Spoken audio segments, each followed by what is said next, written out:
Hey, this is Kuldeep Singh. Welcome to our Biology with Kuldeep. I hope आप लोग अच्छे होंगे, स्वस्थ होंगे और बोर्ड एग्ज़ाम की तैयारियों में लगे होंगे। आज हम क्लास 10th के लिए सबसे ज़्यादा मोस्ट इम्पोर्टेंट जो टॉपिक है पाचन तंत्र, उसकी बात करेंगे और हम ये जानेंगे कि पाचन तंत्र क्या है, किन किन अंगों से मिलकर पाचन तंत्र बना है, उसके बारे में हम जानेंगे। तो उससे पहले हम सबसे पहले बात कर लेते हैं पाचन की। आखिर पाचन की परिभाषा क्या है या पाचन किसे कहते हैं। हम सबसे पहले बात करते हैं पाचन की। तो पाचन की बेटा परिभाषा ये कहती है कि संयुक्त एवं अघुलनशील भोज्य कणों को सरल एवं घुलनशील भोज्य कणों में परिवर्तित करने की क्रिया को पाचन कहते हैं। अर्थात हम इसे इस प्रकार से भी समझ सकते हैं कि जो पाचन है उसमें मान लीजिए कोई संयुक्त भोज्य कणों को हमने लिया, जैसे रोटी, चावल, दाल हमने सब इकट्ठा खाया, या हम दूसरी भाषा में समझें तो हमने इजली तौर पे हम ये बोल सकते हैं कि हमने एक सब कुछ इकट्ठे होके खा लिया। कार्बोहाइड्रेट लिया, वसा लिया, प्रोटीन लिया, विटामिन्स लिए, सब एक संयुक्त रूप से लिया। वो उस टाइम क्या थे, रोटी, चावल, दाल सब क्या थे, संयुक्त थे।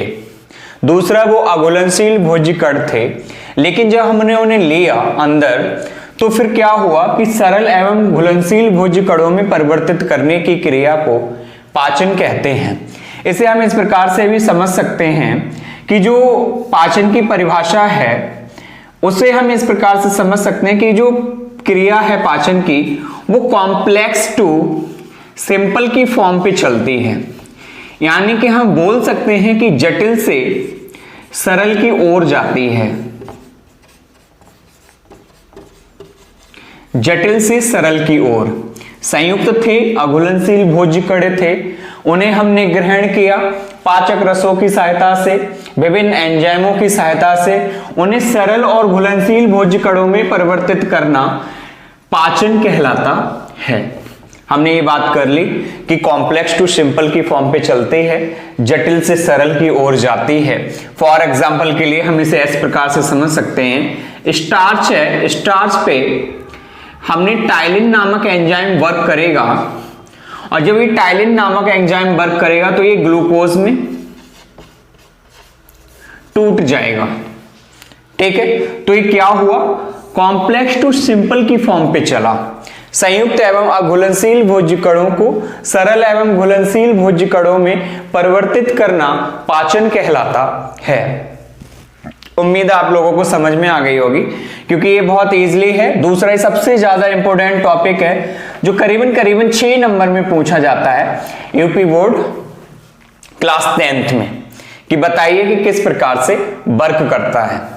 तो हमारी जो डेफिनेशन है वो हमने समझ ली है, सरल से जटिल से सरल की ओर चलती है। जैसे स्टार्च पे टाइलिन एंजाइम जो हमारे लार से मिलता है, लार में उपस्थित एंजाइम है टाइलिन एमाइलेज एंजाइम, जो क्रिया करेगा टाइलिन एंजाइम स्टार्च पर और उसे ग्लूकोज में या माल्टोज में चेंज कर देगा, सरल अणुओं में तोड़ देगा। तो ये हुआ। अब हम बात करते हैं मनुष्य के आहार नाल की, कि मनुष्य का आहार नाल किस प्रकार का है। तो हम बात कर लेते हैं कि हमने पाचन की डेफिनेशन को समझ लिया। अब हम बात करते हैं कि मनुष्य में पाचन, अगर हम मनुष्य में पाचन की बात करें तो हमें पहले पता होना चाहिए कि मनुष्य का जो पाचन तंत्र है वो लगभग बेटा 9 मीटर लंबा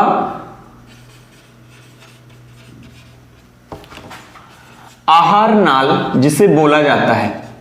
तो यहां से एक क्वेश्चन ये निकलता है कि आहार नाल की लंबाई कितनी होती है। आहार नाल की जो लंबाई है वो लगभग 9 मीटर होती है। अब हम ये बात करते हैं कि मनुष्य का जो पाचन है वो कितना होता है। तो जो आहार नाल है वो मुख से प्रारंभ होकर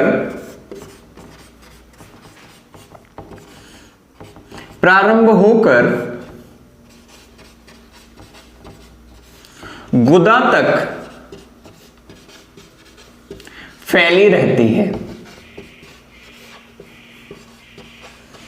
गुदा तक फैली रहती है। अर्थात हम मनुष्य में पाचन की बात कर रहे हैं कि मनुष्य का पाचन तंत्र किस प्रकार से है। तो मनुष्य का जो पाचन है, जो पाचन तंत्र है, वो मुख से प्रारंभ होकर गुदा तक चलता है। गुदा तक जब वो जाएगा तो यानी कि एक बहुत लंबा मीटर में जो आएगा, जो पाचन तंत्र की लंबाई है। इसी कारण मानव के जो पाचन तंत्र की जो लंबाई है वो लगभग 9 मीटर की है। क्योंकि जब हम इसमें आगे पढ़ेंगे, डायग्राम के माध्यम से जानेंगे, तो जो छोटी आंत है उसकी ही लंबाई करीबन 6.5 मीटर की होती है, 1.5 मीटर की लंबी बड़ी आंत होती है।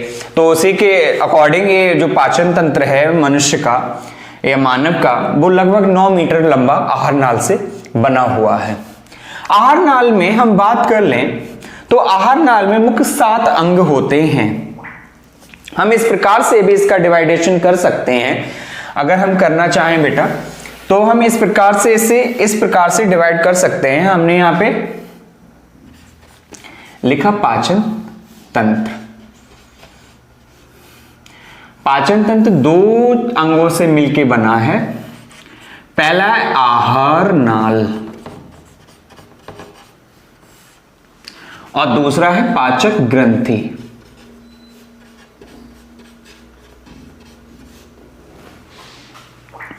हम सबसे पहले आहार नाल की बात करते हैं। अभी हमने जाना कि पहला है आहार नाल में मुख, दूसरा है मुख गुहा, तीसरा है ग्रसनी,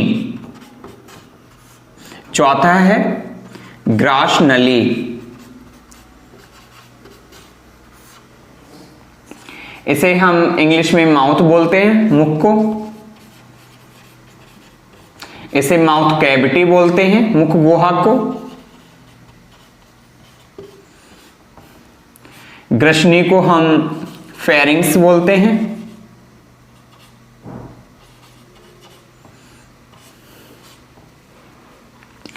ग्रास नली को हम यूसोफेगस बोलते हैं।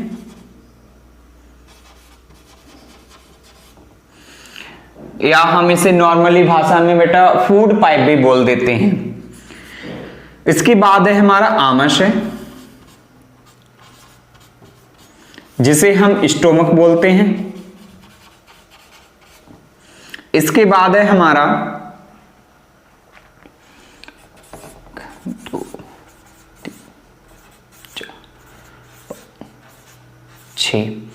इसके बाद हमारा एक इंपोर्टेंट जो पार्ट है वो है आंत, जो 6 है। आपको पता है आंत के 2 भाग हैं, एक छोटी आंत, दूसरा है बड़ी आंत।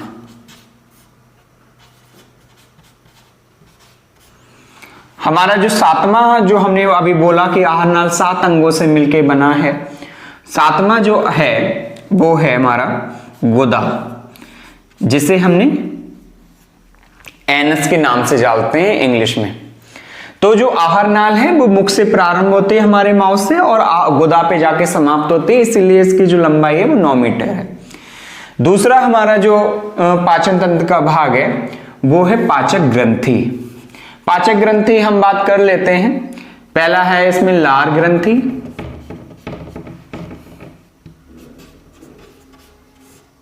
दूसरा है जठर ग्रंथि, फिर है अग्न्याशयी ग्रंथि, अग्न्याशयी ग्रंथि, और जो चौथा है हमारा यकृत ग्रंथि। हम यकृत ग्रंथि, इन सभी ग्रंथियों के बारे में अभी डीपली पढ़ेंगे, किस प्रकार से ये होता है, किस प्रकार से इनका काम करते हैं। अगर आप लोग वीडियो से पढ़ रहे हैं तो आप लोग नोट्स भी साथ में बना सकते हैं। कंटेंट आपको दिया जा रहा है, उस कंटेंट को ही यही सबसे अच्छे 6 में से 6 नंबर, 7 में से 7 नंबर आपको दिलाएगा, तो आप लिख सकते हैं अपने साथ में। हम बात करते हैं आहार नाल। हमने बात की पाचक ग्रंथि की, इस प्रकार से मुख में, मुख गुहा में, ग्रसनी में, ग्रास नली में, आमाशय में, आंत में और गुदा में किस प्रकार से कार्य चलता है, इसके बारे में हम डीपली जानेंगे। दूसरा हमारा है पाचक ग्रंथि, लार ग्रंथि किस प्रकार से वर्क करती है? लार में हमें पता है टाइलिन नामक एंजाइम पाया जाता है जो भोजन पे काम करता है, क्रिया करता है। जठर ग्रंथि जिनसे जठर रस निकलते हैं जो पाचन में महत्वपूर्ण भूमिका निभाते हैं। अग्न्याशय ग्रंथि, अग्न्याशय ग्रंथि से हार्मोन निकलता है, इंसुलिन हार्मोन, जो हमारे ब्लड में शर्करा का बैलेंस करता है, इसलिए इंसुलिन हार्मोन बहुत ज्यादा आवश्यक है। और जिनमें डायबिटीज हो जाता है उनके लिए इंसुलिन हार्मोन जब वो अपने चरम पे होती है तो उन्हें इंसुलिन हार्मोन लेने पड़ते हैं। यकृत ग्रंथि आपको पता है मानव शरीर की सबसे बड़ी ग्रंथि है यकृत, और इस यकृत का जो वजन है बेटा वो 1.5 किलोग्राम है। मानव शरीर के यहां से एक क्वेश्चन ये बनता है कि मानव शरीर की सबसे बड़ी ग्रंथि यकृत है जिसे हम लीवर बोलते हैं, इसका वजन 1.5 किलोग्राम होता है। तो ये हमारे जो पाचन तंत्र के जो मुख्य अंग हैं हमने उनके बारे में जान लिया है कि पाचन तंत्र किस प्रकार से वर्क करता है, किस प्रकार से अपना कार्य करता है।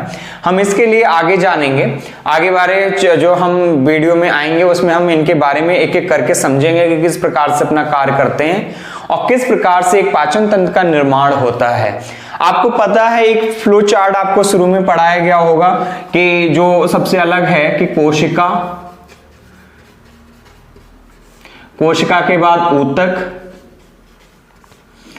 ऊतक के बाद अंग, अंग के बाद अंगतंत्र और अंगतंत्र के बाद है शरीर।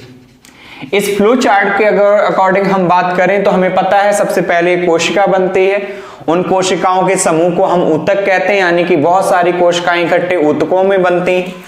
ऊतकों में बनने के बाद जब ये ऊतक, बहुत सारे ऊतक मिलके अंगों का निर्माण करते हैं और ये अंग मिलके एक अंगतंत्र का निर्माण करते हैं, और जब ये अंगतंत्र का निर्माण होता है तब किसी जाके अंगतंत्र का पूरे बॉडी का निर्माण यानी कि पूरे शरीर का, पूरे जीव का निर्माण होता है।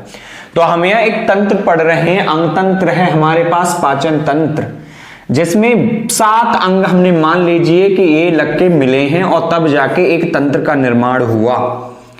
पहला है मुख, दूसरा मुख गुहा, तीसरा ग्रसनी, ग्रासनली, आमाशय, आंत, गुदा।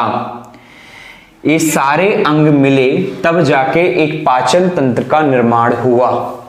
तो इसलिए ये इंपोर्टेंट है और ये मान के चलिए कि पाचन तंत्र से क्वेश्चन, लॉन्ग क्वेश्चन जरूर आता है कि पाचन तंत्र का सचित्र वर्णन कीजिए।